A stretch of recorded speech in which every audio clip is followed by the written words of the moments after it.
Good morning, everyone. My name is Kevin Lagore. I'm the product specialist for Skywatcher, and welcome to another episode of the What's Up Webcast. If you're just joining us for the first time, the What's Up Webcast takes place every Friday morning at 10 a.m. Pacific, right here on the Skywatcher USA YouTube channel. And we cover everything from equipment to what's up in the nighttime sky to helpful tips and tricks to advance your observing and imaging capabilities. And then the last Friday of every month, we have a special guest on to talk about whatever their specialty is.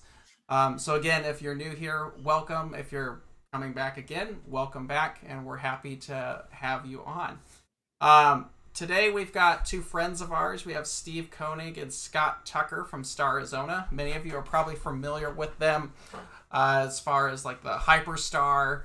It's probably their most famous product of all. So we've got them on here. We're going to be talking shop, checking out some of the stuff they currently have, and maybe see what's coming out in the future.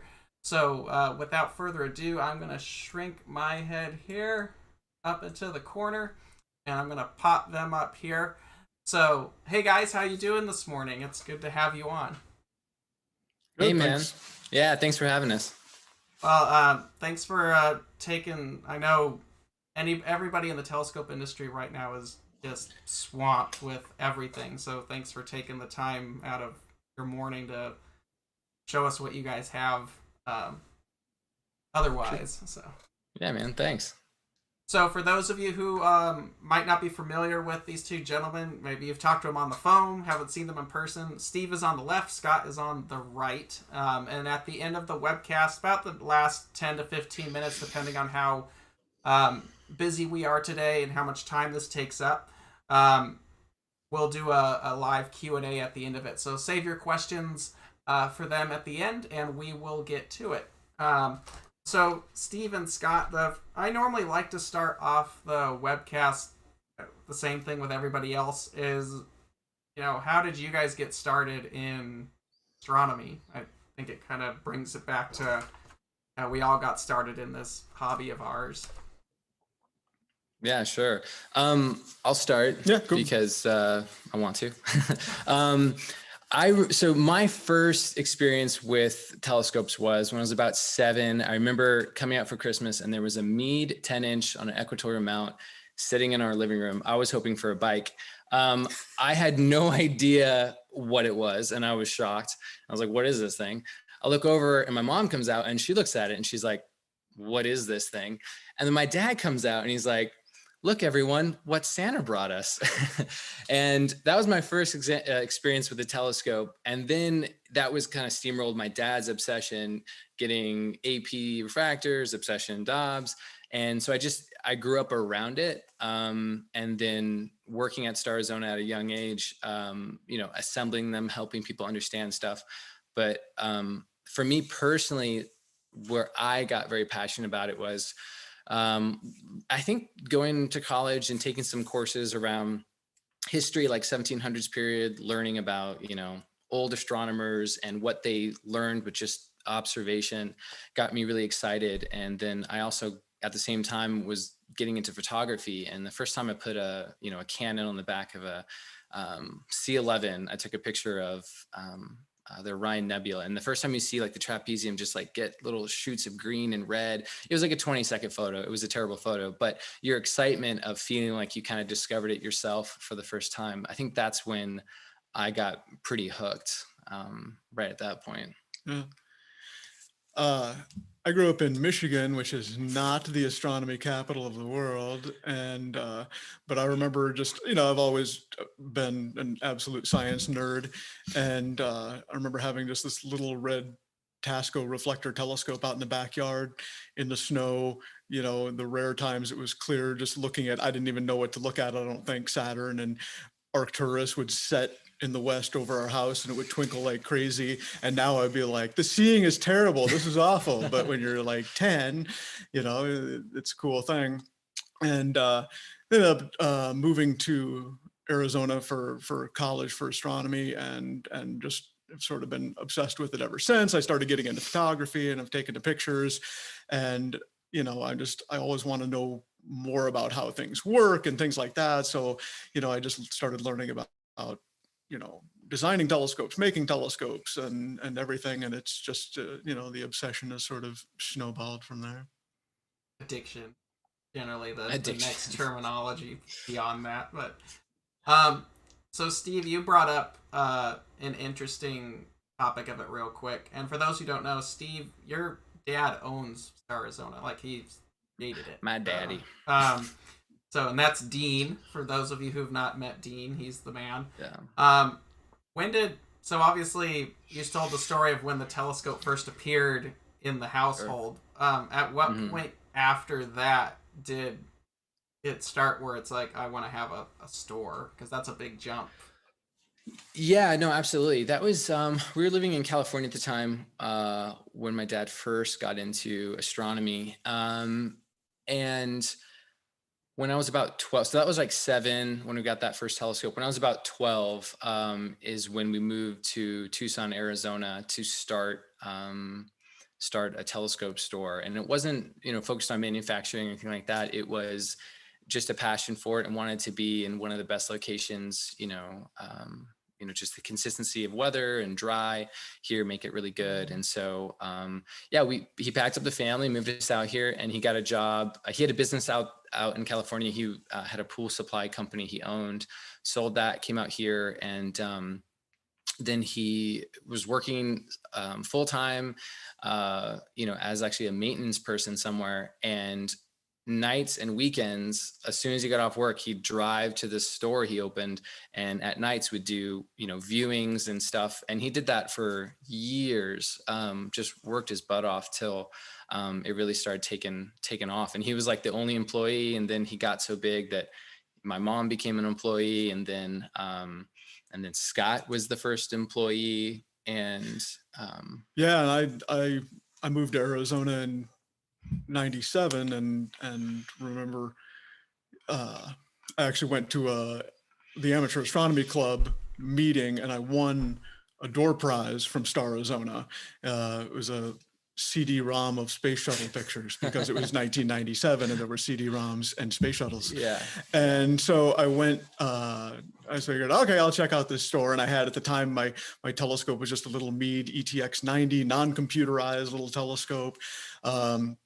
And I went into Starizona. I bought, I think, an eyepiece for the telescope, and then I just started hanging out because, again, I mentioned I'm obsessed with astronomy, and eventually I just was hanging out enough. They figured they might as well just give me a job and make me do something useful, and they've been stuck with me ever since. Meanwhile, I don't think I got paid till after college. I was there taking trash out for years, man. The intern. Yeah, that's right. I'm definitely the intern there. Yep, so for those of you watching, the trick to get into the astronomy industry is just show up at your favorite shop all the time and don't leave them alone. Right, that's basically how it works. Yeah. Insider trade secret right there. If you're going to be here, do something useful, please. So Starizona, it's a telescope shop. There are many telescope shops across actually fortunately they're kind of disappearing, but that's a whole nother conversation. But you guys are still a shop, but you've really switched gears into manufacturing your own products, which I think is what we're kind of focusing on here today anyway. But how do you get into that position to where we're going to make the jump from just selling what all the big manufacturers make to, no, we're going to make our own stuff? Well, we did, when we were basically kind of more closer to our capacity now, we had viewings 4 nights a week. It was Monday, Wednesday, Friday, Saturday. And right now, pandemic aside, we'd normally just do Friday and Saturday. So I think what really happens is that we are training so many people, like so many days a week, come in, and we help them from the ground up for the first time using a scope. And when you see that firsthand experience over and over and over again, you start seeing these places where people really always struggle. And so I think part of the manufacturing came from us realizing, oh, we could make something to help people here. Right. I think the actual first product we made was the Hyperstar 11, but around the same time was our landing pad. It's just this kind of simply designed plate that sticks on top of a Celestron tripod for their GPS series and then their CPC series. And we don't make a lot of money on that thing. In some cases we've made zero money on that thing, but it's more of a passion thing where you just know you get someone who's picking up this big telescope and they're trying to find this pin to get their thing mounted, and you realize like there's got to be a better way. And then I think I mean, the specific example of the landing pad is the Nexstar 11 is big, heavy 70-pound telescope. And we had a specific customer this is, probably almost 20 years ago, that we had this customer who said, recommending maybe you should get an 8-inch telescope because it's an 11-inch telescope. And you're like, 75 years old, and maybe it's going to be a little hard for you to get around. And he looked at me and said, well, you're not any bigger than me and you can lift it. And I'm thinking, yes, but I was like 24 at the time. I'm like, I don't want to lift it now. I'm 43. I don't want to lift that telescope. And so he got the telescope, and then he's like, came in complaining that like he was crushing his wife's fingers as she was trying to guide it onto the tripod in the dark underneath this thing. And Dean was like, well, maybe we should invent a product that will help people. And people love it. And, so there's just things like that where we've tried to help people out. And then I guess the second thing would be that there's like a deficit in the market too. For example, the FastStar system came out, and it really, they made the 8-inch GPS. Celestron is them. They made the 8-inch GPS and the 11 GPS FastStar compatible, but they didn't release the FastStar 11-inch for ever. Like, so everyone was calling up and like, where's our FastStar 11? Where's our FastStar 11? Like, I don't know, it's coming. And that's not, to rag on them. It's manufacturing is hard, and optics is really hard and unforgiving. So they were just getting busy trying to make it right. And that's when, we, saw that as a really good opportunity to get involved and kind of offer a product when people wanted it and it didn't exist yet. That's basically the birth of Hyperstar at that point. Yeah, that's pretty much it. And that's, for those of you who I'm sure are watching, Hyperstar has been around for quite a while. I've known you guys. I got my first serious telescope, I think I got from you guys when I don't even remember at this point. But I remember going down to the old shop, and Larry was the guy who helped me out, who was so helpful, not with us anymore, but he was awesome helping out. And then you guys moved to the new shop, more space. But Hyperstar has been around a long time, and I feel like over the last 10 years, it's exploded for you guys beyond that. And for those who are watching and might not know what Hyperstar is, can you kind of explain Hyperstar real quick? Yeah, so on the Celestron Schmidt-Cassegrain telescopes, they offer the ability to remove the secondary mirror from the front of the telescope, and then the light goes directly off the primary mirror into the camera, and that requires a corrector lens to do that. And Celestron had originally made these FastStar compatible telescopes back in the late 90s. They were making these scopes, and at the time there were like 2 CCD cameras for amateurs, and they had sensors that were like minuscule, tiny little things. And so the FastStar only worked with these very small sensors and very limited. And then they came out with the 11-inch scope that had the compatibility, like Steve said, but they didn't have the lens for it. And so, Dean had started wondering, could we improve on this design? Could we make something that was better, that worked for all these telescopes, that worked with bigger cameras and things like that? And so that's where that came from. And so the ability to put that camera on the front of the telescope, it makes the telescope 25 times faster than it is natively. It goes from f10 to f2. And so you get this wide field of view, very sharp images, and much faster. And so you don't have to spend hours taking pictures. It takes minutes. You don't have to be as perfectly polar aligned and all these other things. It's much more forgiving. And so it really allowed a lot of people who never did imaging, because it would have taken all night to take a picture, to really get into it and just in a matter of minutes have these pretty amazing astrophotos. Yeah, and at the time, one of the I mean, we really sold these mostly for alt-az systems, like fork arm systems. And so we'd say, you know, no polar alignment, no guiding, you know, in a 20-second photo, you're going to be amazed, and just take a bunch at 20 seconds and we'll stack them in post, you know. And you said you were going through some old data. You found your original photo from there was an original photo I found from probably the prototype or very early Hyperstar 11s, taken from the Starizona parking lot with it was a picture of the Dumbbell Nebula. It was taken with a Celestron's Pixel 237, hilarious by today's standards camera. We still have one that had like a tiny sensor in it, this round body that plugged into this box the size of a laptop with a parallel port. It was a briefcase. Yeah, exactly. And it was, and so all of this was on this telescope. And that first picture was, I believe, from like 2002. So we're coming up on nearly 20 years of having made the Hyperstar. Yeah, that's crazy. And they've evolved over time to be, you know, better optical designs and then collimatable and rotatable and all these things, and cover bigger sensors and stuff like that. We're in the 4th generation now of I was going to say, yeah, I was going to bring that up, is now you guys are, the whole line, I think now is on Gen 4 at this. Right. So, I mean, I've owned several Hyperstars and played with them thanks to you guys. I've got my C14's V4 Hyperstar right here. So yeah, having a 14-inch f 1.9 astrograph is ridiculous. So, that's what we strive for in all of our projects. Absolute utter ridiculous. Utter ridiculousness. Starizona's trademark. It's kind of true. We do what no one else wants to do. So. Yeah, they're too smart to try. We don't know any better.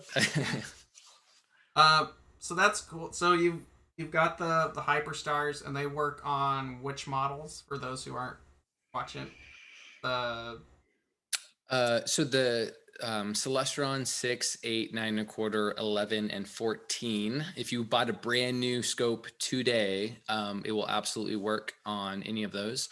If you have an older American-made non-fast star, there were American fast star, but a lot of them were not. You can get conversion kits to, you know, make your secondary mirror a fast star compatible style system, but natively you wouldn't be able to just throw one on there without some kind of conversion there.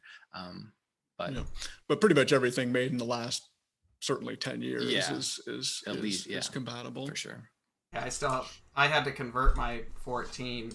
So this is my 14's original baffle before I did the conversion. Now it's a cup holder for screws and wrenches and stuff like that. So I have a couple of those too. Yeah, it's amazing. And once it's converted, or once you have a scope that's already compatible, switching from the Hyperstar to imaging at the back of the scope or visual takes 60 seconds. It's super easy switch. There's no need to adjust collimation and stuff like that. It's just Celestron's made it easy to remove and replace the secondary mirror, and so it's not a hard thing to swap back and forth. Very cool. Now, obviously, Hyperstar started it, but now you guys have all kinds of different stuff out there. And I know, Scott, you and I have known each other for a while. You've become kind of a brainchild of a lot of these optical creations. You yourself have gotten into optics, but who or and how do you guys come up with the idea for these new optic? I guess it spurs across what you originally said, where if you see something missing in the market, or an answer that doesn't, or a question that doesn't have an answer, you look to create. Yeah, I think that's a big part of it is you know, where is there something that people would find useful that doesn't exist? I mean, a lot of it is me sitting in front of my computer coming up with ridiculous designs. I must have hundreds of designs that are utterly unpractical and will never get made. And every now and then, you know, I strike on something useful. And Steve and Dean are definitely idea guys. They'll come up with a concept and say, hey, could we do this? In the middle of the night. Right.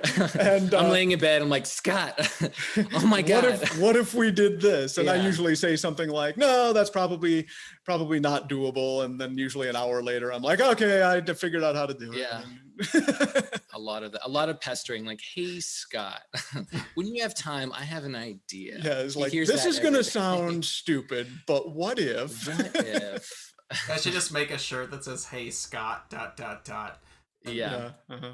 That's going on, definitely. That's well, and I think, some of the things that kind of popped up, I was thinking of like the night owl reducer was one of these things where we wanted to, it kind of sucks when someone comes in and not everyone has the same means, right? Not everyone could just throw thousands of dollars at this hobby, and they come in like, hey, I want to start astrophotography. You're like, great, buy $1,000 Hyperstar.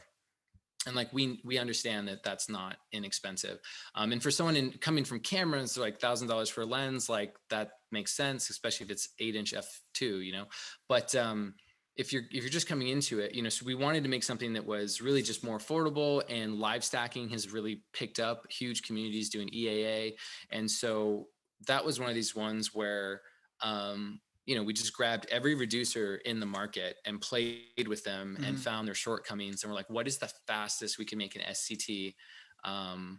Without Hyperstar. Fast we can make it without a Hyperstar, and the most affordable way. And then, is it going to be good? And that was one of these ones that really picked up. And it was one of those ones where it's like, oh, it's just not going to happen. We can't get F4. That's just not going to look good. And then send Scott on a spiritual journey, and he comes back a couple days later and finds out we can try it. You go sit in front of your computer for a few days straight and just figure out a way to do it. Yeah.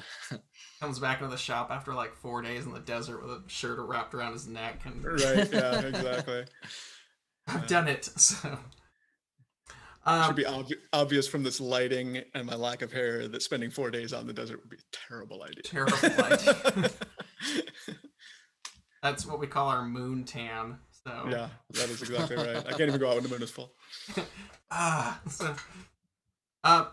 Now I know you guys make stuff for the Schmidt-Cassegrains grains are really popular. Like you said, the Night Owl F4 reducers. I know you make the large format F7 reducers for I think it's the 11 and the 14s. Yeah, there's one. So if you're looking to speed up your 14 or 11, that sucker right there will do it for full frame. Then the Night Owls are faster but smaller chips. But we started having conversations about Skywatcher gear years ago at this, because the last Tucson show that they had down there's only a handful of them. You came up and you wanted an Esprit 100, and you've had yours for a while now. And I know the constant question we would always get is, when are you going to make a reducer? And that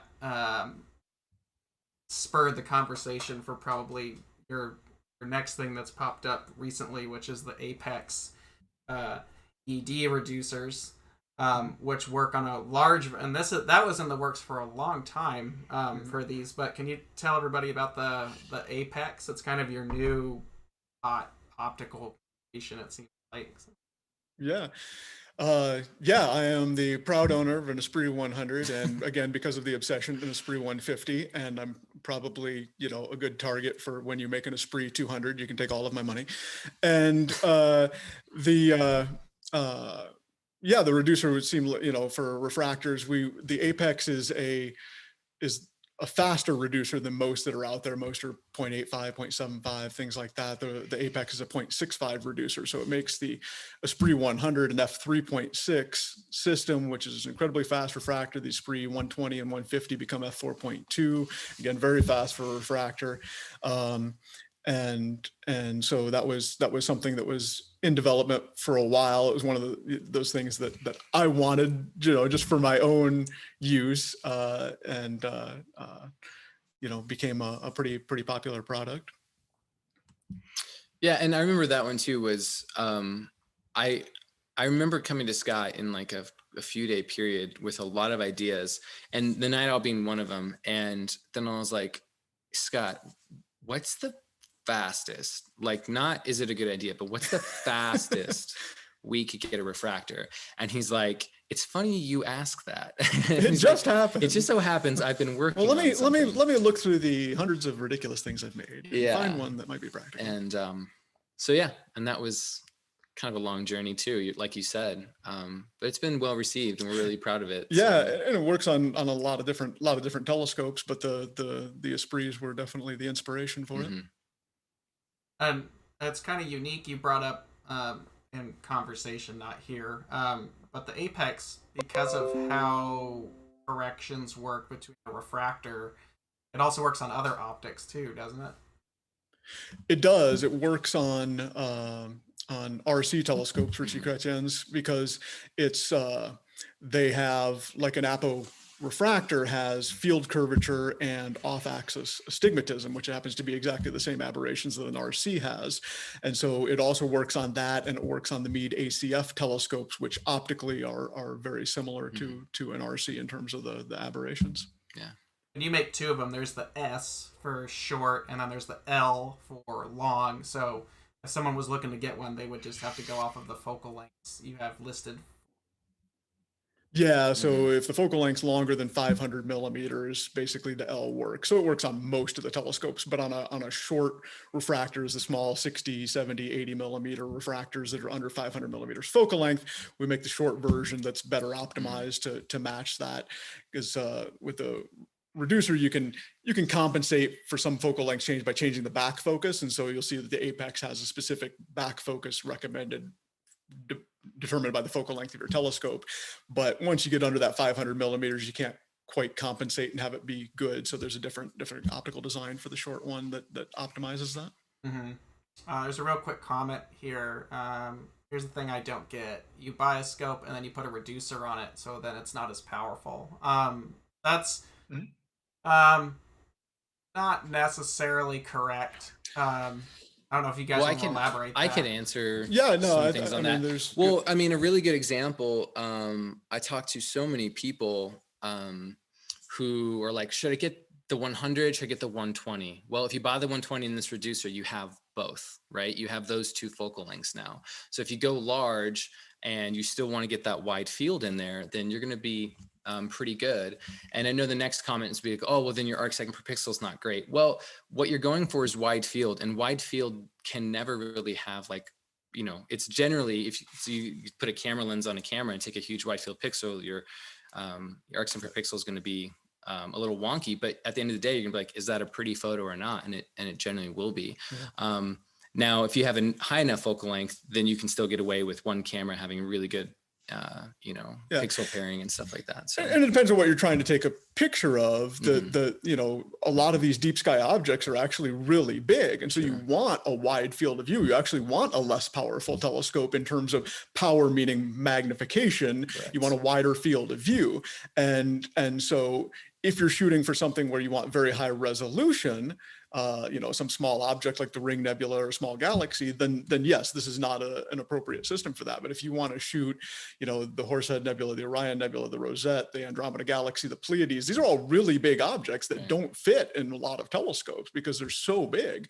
And so you actually want the reducer gives you that wider field of view. The reducer is also a corrector.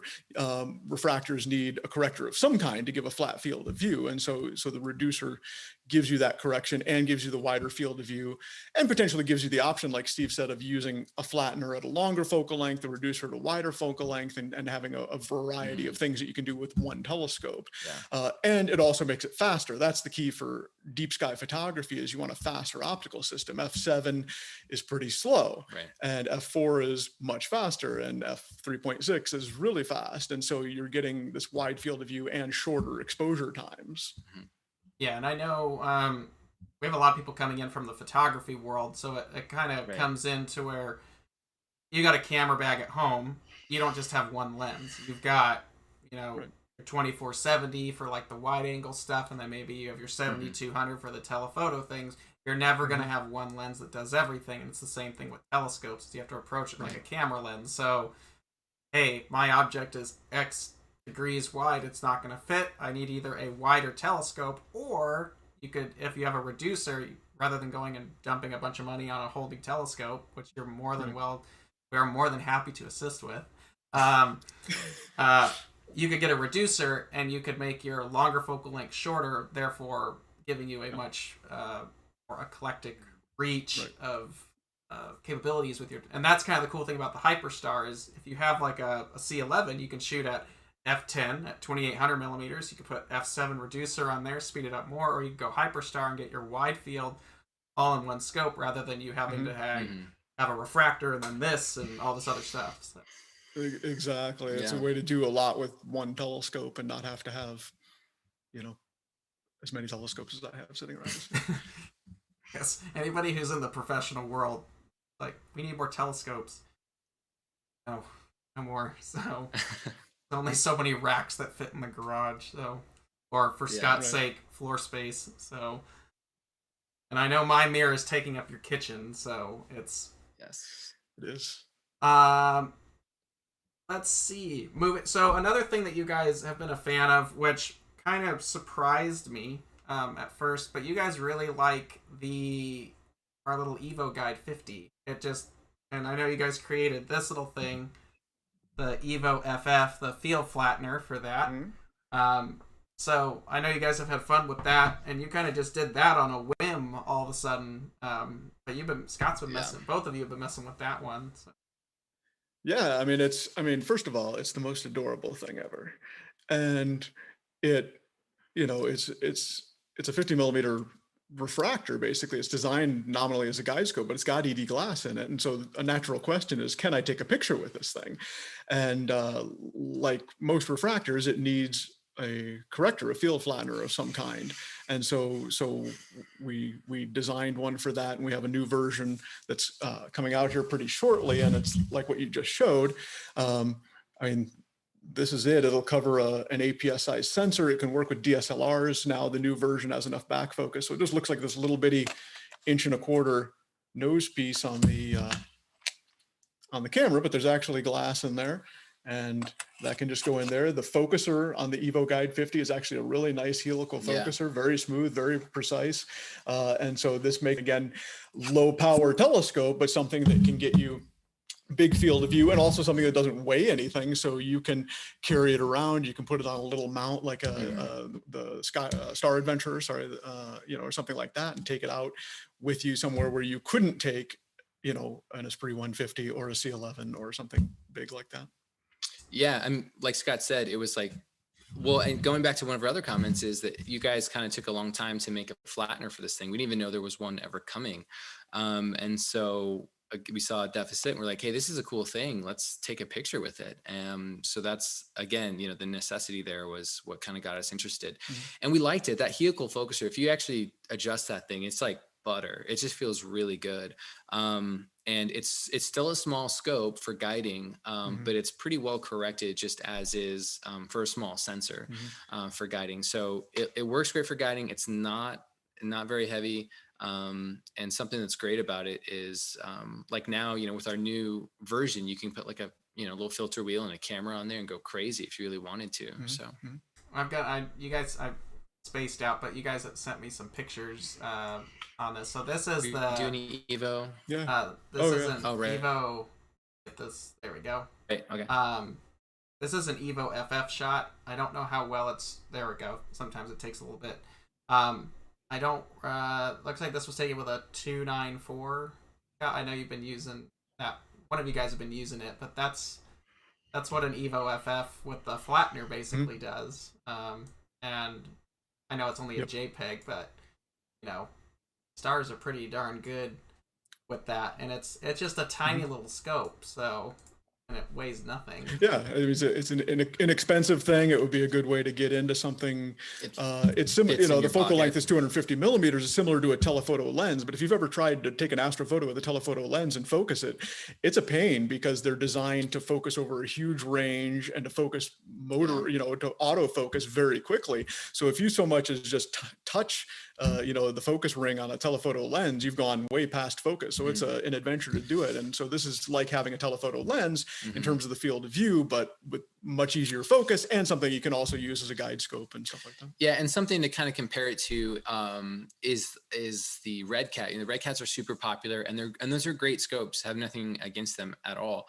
You know, but same focal length. It can't do full frame, but it can do a 27 millimeter sensor, and it's a much more affordable package there for 27 millimeter sensor and that focal length. So if someone wanted the Red Cat feel but didn't have a full frame camera or that budget, you could go in on these two products and have a versatile setup there. We jokingly call it the Jade Dragon sometimes. We have we've talked about it maybe a little bit. We have a new version that's about to show up. It's called the 50DX, which is phasing out the 50ED. It's actually the same scope. We're just giving you more hardware capability. So it gives you the finder stock.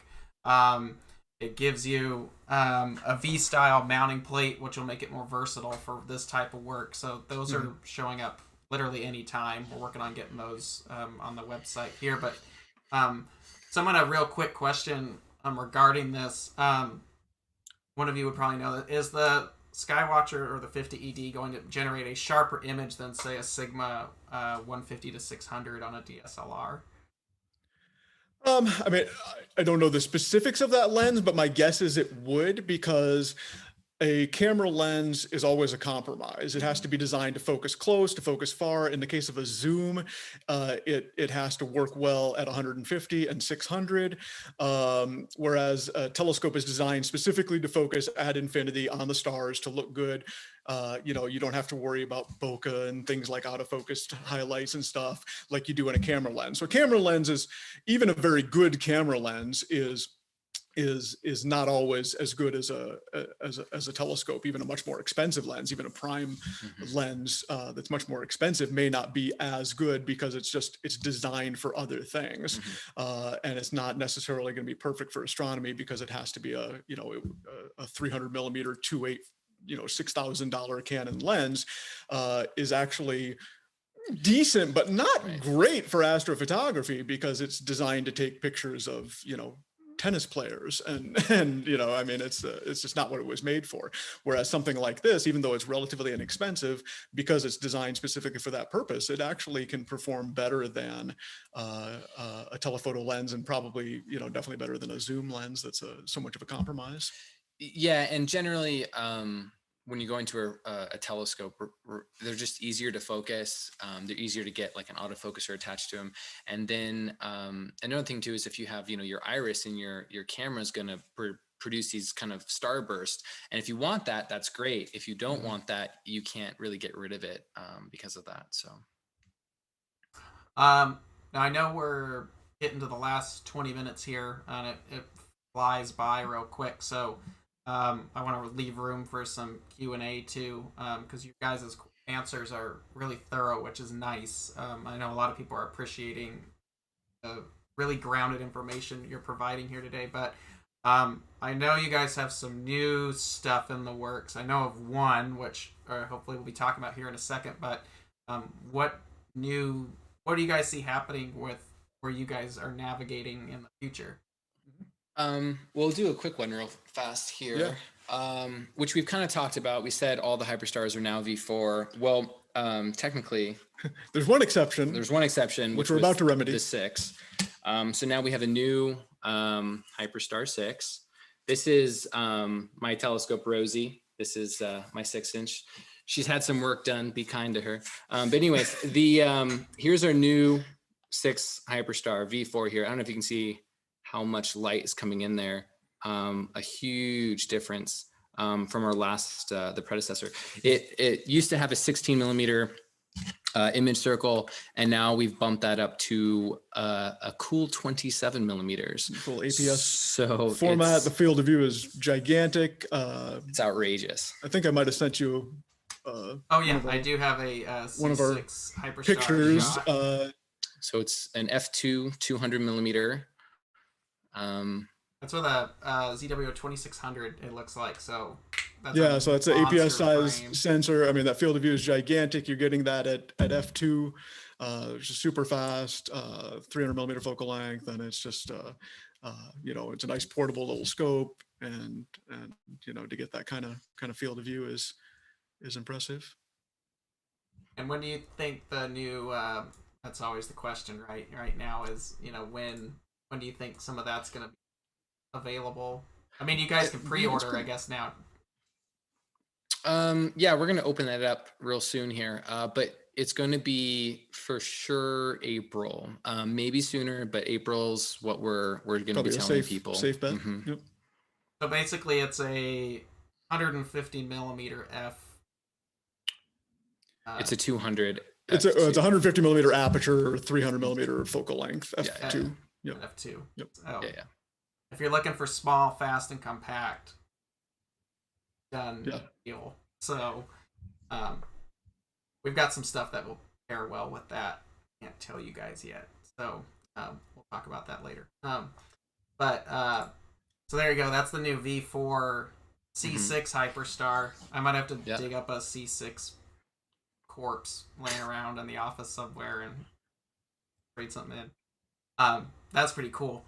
And then you guys have something new for Skywatcher gear coming out, which has been in the works for quite a while, and it's exciting to actually see them out there. So I don't know. That's kind of the thing we were teasing with you guys earlier. Is there is something new for Skywatcher. You guys have been working really hard for it. So I don't know if you guys want to talk about that guy. Yeah, well, we started with, we've done just about everything you can do for Schmitz. And so we jumped over to refractors, and obviously a lot of that stuff is kind of modeled around and pairs well with Esprit and other Skywatcher products. So it only kind of makes sense that the next step would be for Newtonians. And so through a lot of hard work, a lot of late night testings, and Scott's genius little brain, we have a coma reducer corrector, and it's going to be killer. It's a 0.7 reducer coma corrector for Newtonian scopes, and we've been testing them on the Quattros and getting feedback from how those work and pair well together, and we're very, very excited about it. Yeah, it's a design I've had for quite a while that I've worked on and improved, and it's now to the point where it's just very, very good optical design. We're finally able to make it a real thing, and been testing it. It'll turn an F4 Newtonian into F3. Again, wider field of view, but it's a coma corrector at the same time. So most of the coma correctors that are out there are 1x or even 1.15, where they increase the focal length of the telescope. This is actually giving you a wider field of view, but giving that same level of coma correction. And that's a picture with the Quattro 8. So running at f3 again with the 2600 ZWO camera, so APS size sensor. Here's my sample of it. It's not laser engraved yet. But yeah, so this, if you have a Quattro Newtonian, one of our 8, 10, or 12s, you can get obviously you wouldn't be using our F4 corrector. You'd remove that from the focuser, and you pop this guy in there, and now that drops your Quattro to, I guess, a trace is what we have to call them. But yeah, it drops it to F3. That's kind of exciting. So now you're speeding that up. I've done the math on it. It's actually pretty. The difference between the F4 and F3 is actually pretty noticeable at that point too. So, but yeah, if you want a 12-inch F3, you could get a Quattro 300 and chuck one of those on it, and for probably under, I don't know how much these are going to go for if you guys have priced those yet, but probably for under 2,500, you could have a 12-inch F3. Exactly. It's going to be a way for people to get a pretty large aperture, pretty fast optical system for a pretty reasonable price. And one cool thing about it too is, if you go the Rasa or Hyperstar route, there's a limitation of filter wheels. You can, on like the Hyperstar 11 and 9 1/4 and 14, put say like the ZWO mini filter wheels on those, which is great. But when you go over to Newtonians, you don't have that constraint at all. So you can have as big a filter wheel as you want. and have no problems with that. Yeah, So no obstruction from, anything that's up on the front of the telescope like there is with the Rosser or Hyperstar. So it's not quite as fast, but it does give you a little more versatility and potentially a little more focal length if you're trying to shoot smaller objects. It's been a blast. I've been having a lot of fun with it right now. Yeah, that's one I really look forward to for a long time. So I'm happy it's a real thing. It hasn't come down from my setup for a while now. So it's going to be a lot of fun. I have a 12-inch on the way, so this will go on that. So yeah, killer. I know you guys, like all of us, are waiting for supply to come in. So these are probably spring availability for these two, roughly. I think it's also April. Yeah, right? yeah. April is what we're looking at for a couple different products. So yep, that's probably about right. But if you guys want to know more about them, you can call Starizona for all their stuff, because this is all their creations. I know we might run a little long just because we have a bundle of questions coming in. We'll keep it. Hey, if I'm answering questions here, I'm not at work. That's right. Answering questions. Right. Yeah, that's right. That's exactly right. First question. Did I miss something? Are you saying that you have an F4 focal reducer? How's the vignetting on it? I'm assuming this is for the Schmidt. Night Owl, probably. Yeah. You did miss something. We have a 0.4 reducer, and it has a 16 millimeter image circle. That's the caveat there. The first intent with that was just for people who want to do live stacking and maybe smaller sensors. They don't have like a nice big sensor. But what happened is it just took off. The people liked it. They started taking real nice photos with it. So there's almost like a porthole effect. If you have too big of a sensor, you got to stay in that 16 millimeter. That's a pretty tough, we're really shortening that focal length up. So there's from an optical standpoint, it's difficult. The stronger you make a reducer, the more difficult it becomes optically. The reason Hyperstar is so fast is you're going off the primary mirror, which is already f2. So the Hyperstar is not technically a reducer; it's a corrector. Right. But when you're at the back of the telescope, a Schmidt-Cassegrain, it's f10, and going from f10 to f4 is a huge reduction. Right. It's a very difficult thing to do optically, and so the limitation is it can only cover the smaller sensor. The vignetting is limited ultimately by the baffles in the telescope, and in Schmidt-Cassegrain, the baffle tubes are designed for f10. And so you go to f6.3 with the reducer, you go to f4 with an even stronger reducer, you're going to be limited by that. So there is some vignetting with any reducer, but if you take flat field images, that will go away. And if you keep the sensor size on the Night Owl, the f4 to 16 millimeters, it's not bad. Yeah, it's not bad at all. And this is what that guy looks like right there. Someone asked, is there an Edge HD version for the Night Owls? Coming out. There has not been, but the new version there will be, yes. Yeah. Yes. Yeah, they made a good point as far as the baffle tubes. If you guys ever have a chance, most Schmidt-Cassegrains are f10s. The baffle tubes are only, so big. But if you ever get to see like a faster Cassegrain style, like these F8 RCs or the Meade F8 series, or something crazy exotic like a Riccardi Honders, you'll notice that baffle tube gets bigger and bigger. Even on the plane waves and similar telescopes, the baffle tubes are bigger to accommodate those bigger chips. So you have to do some modifications if you do that. Next question: how do these reducers affect back focus? Well, each reducer has a back focus that's and that may be a question of the back focus from the reducer, because all reducers and flatteners have a specific distance that the camera has to be away. But the question might also be, how does it affect the available back focus on the telescope? Like on a refractor, the focus point is so far behind the telescope and the draw tube on the focuser is out so far. And if you put a reducer on a telescope, that focus point goes in, it has to. And so your focuser is going to rack in. And so far with something like the Apex, we haven't run into really problems where you can't rack in far enough, because most telescopes have quite a bit of back focus available, but it is going to push things in. On the reducers for the Schmidt-Cassegrain, because you're focusing by moving the mirror, you're actually preserving that back focus in the sense because you're pushing the mirror forward, pushing the back focus out. But then the back focus, like you were saying, from the from the lens to the sensor is, with almost all of our reducers, we design that to be at least 55 millimeters because that's what a DSLR and a T-ring is. It's a very standard distance. A lot of available adapters for other cameras give you that 55 millimeter distance. So we shoot for at least that much. And in the sense of, like, say, the Apex, where you use one reducer, like the Apex L, and you have multiple focal lengths with it. A lot of times people used to, if you did buy a refractor that came with a dedicated flattener, well, it's 55 millimeters of the back focus. That's generally the common thing. And the reason why is that they made that flattener designed for this one focal length, and at that focal length, it's 55. If you were to take that same flattener and put it on a different scope for it to actually correct, which it probably still could, you would have to drastically change, in some cases, your back focus, going in or outwards based on going longer or shorter. So that's why, like, say, the Esprit flatteners, they're a fixed 55 no matter which one you have, because it's a dedicated one for that scope.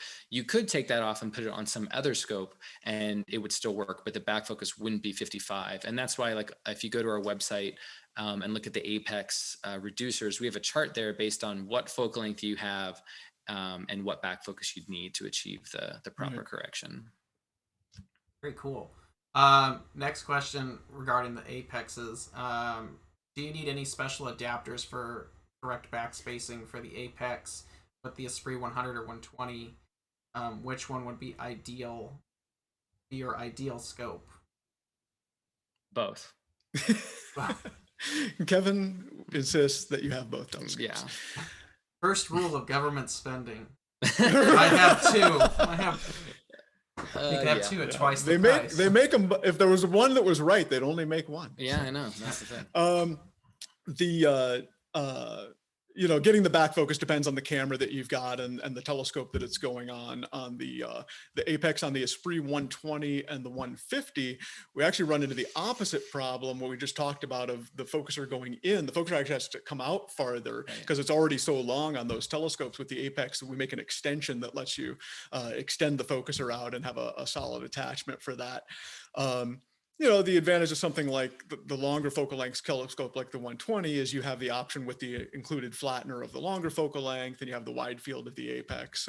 So it's probably a good middle ground compromise. Yeah, assuming that the metric in which we're judging what the best scope would be for is maybe more focal length range. If it's portability, then we always say the best scope is the one you're going to use. And if it's too big and too heavy, you're just not going to get as much photons in it because you're just tired or whatever. So as long as you're factoring in those kind of things, then yeah. I know with the Apex, I usually use the Esprit 120 because I have that 840 and then I can reduce it down and it gets me into the sixes somewhere. So it's more multi-roll, less change out on the mount. The 100's awesome. But the 100, even with the reducer, you're going wider and wider, and it kind of gets to the point of how wide do you need to go. Yeah, you're starting wide and going wider. It just depends on what you want. And I use that scope a lot, for the wide field stuff. But I also have other telescopes I use for other things. So if that's if you're going to stick with one, probably a little higher is more versatile. Well, this one's going to be interesting. Are you going to make any anti-vignetting focal reducer for the 8-inch? I would love to use my 40 millimeter 68-degree wide field eyepiece to have non-vignetting view at f5. On a Schmidt-Cassegrain? At f5? So someone's saying make us a non-vignetting 0.5 reducer for Schmidt-Cassegrain. And the reason you can, again, is the baffle tubes. It's the telescope. You could make the reducer 6 inches in diameter, giant chunks of glass, and if you put it on a C8, the opening in the back of the telescope's 1.25 inches or whatever. And so ultimately the limitation in that case is the telescope. And so it's not our reducers, like if you look at we make a 0.63 reducer for the SCTs, Schmidt-Cassegrains, this SCT corrector, and it's in a 2-inch barrel, and it can cover an APS size sensor. And if you look at the Night Owl, the glass in the Night Owl is actually a little smaller because it doesn't have to be as big, because again, the telescope is limiting it before the reducer is. There's no sense in making the reducer glass bigger than it has to be. And, you know, and you keep the cost down on the reducer and stuff like that. And so going to a fast reducer, even a 6.3 reducer on a Schmidt-Cassegrain is going to vignette over a 2-inch eyepiece or a 2-inch thing, and it's simply because of the baffles in the telescope are designed for f10. You know, in theory, you want to go in there with a hacksaw and cut the baffle down. You know, that might help, but it also might not be baffled anymore, and you get straight light. So Starizona does not hold anyone. You know, we're not responsible if you go hacksawing off your baffle tube in the telescope. It's not actually going to work. Next question, I can answer this one. Any solution to minimize or remove the diffraction spikes in a Newtonian reflector or Ritchie-Chrétien? Don't use those designs would be the quickest answer for that, because the light's going to hit the veins on the secondary support, and there's no way around it. And there's probably ways to minimize it, which you guys know of, but you could, like if you want to get crazy, you could buy a spun spider vanes, you know, ones that curve off. Like curved spiders, but you'd have to replace what's in the telescope. That's just asking for a lot of work. And I personally don't mind them. I think they're cool. A lot of people think diffraction spikes are pretty. And it's the type of scope you have, you know. But yeah, if you look at like Vixen has like spun secondary, but spun spider vanes. They'll have like 3 instead of the cross.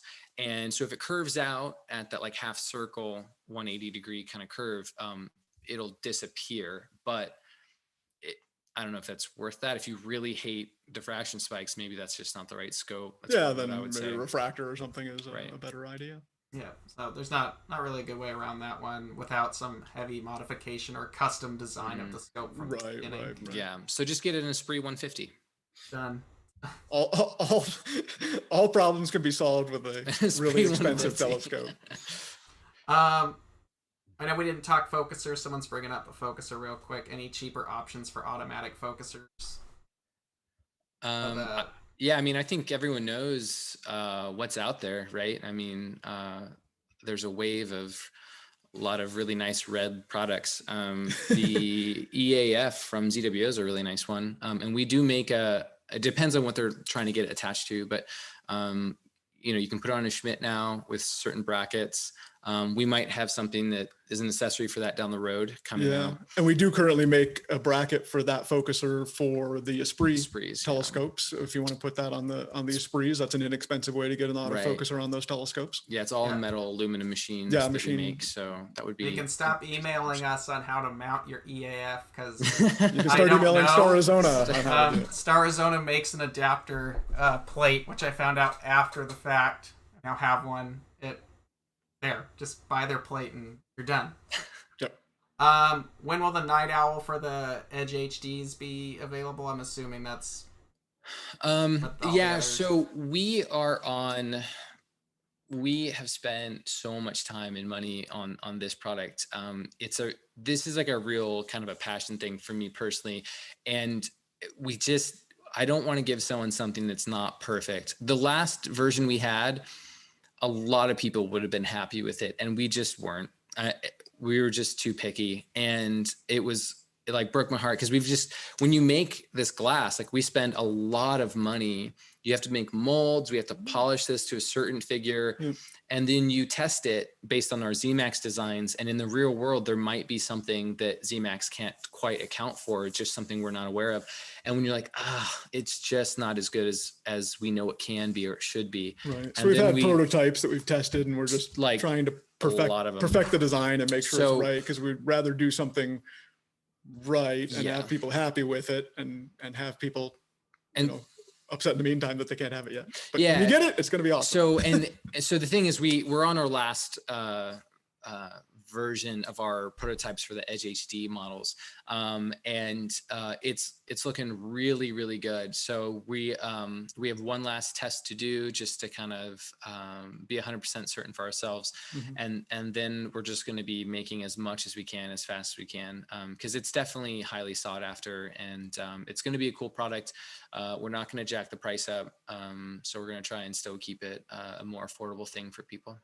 Cool. We have a handful of you guys got a lot of questions today. So if you have any more questions beyond this point, you can email Starizona directly, or if it's a Skywatcher thing, you can email scott@starizona.com.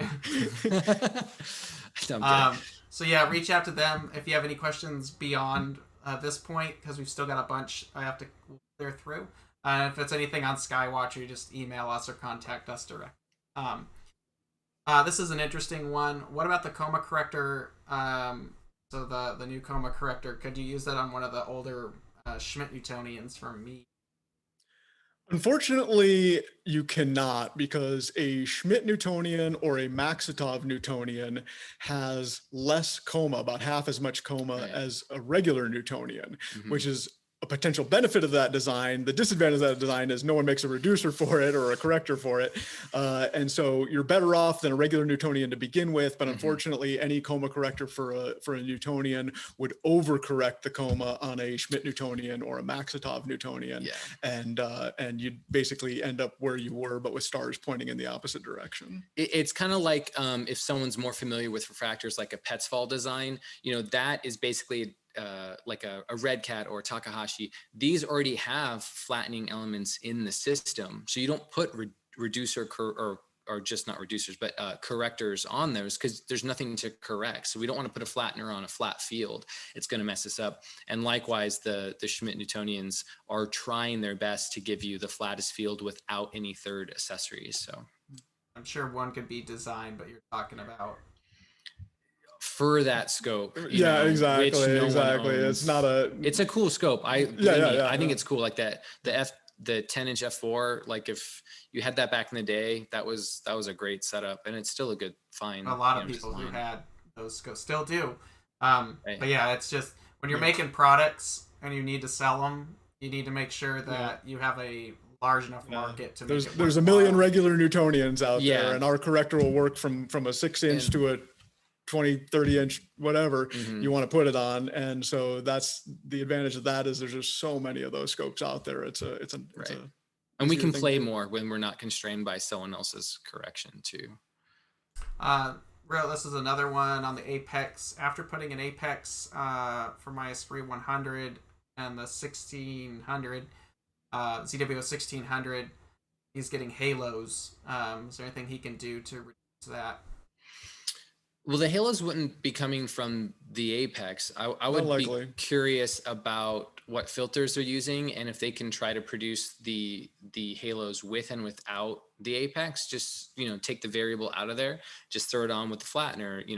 Go take a picture of something ugly and bright, and just see if you can reproduce that. And it could be. I mean, halos are almost always a filter, right? And it may just be that if they're not seeing that without the Apex, say with the standard flattener, it could be that the filters have halo issues at a faster focal ratio. Right.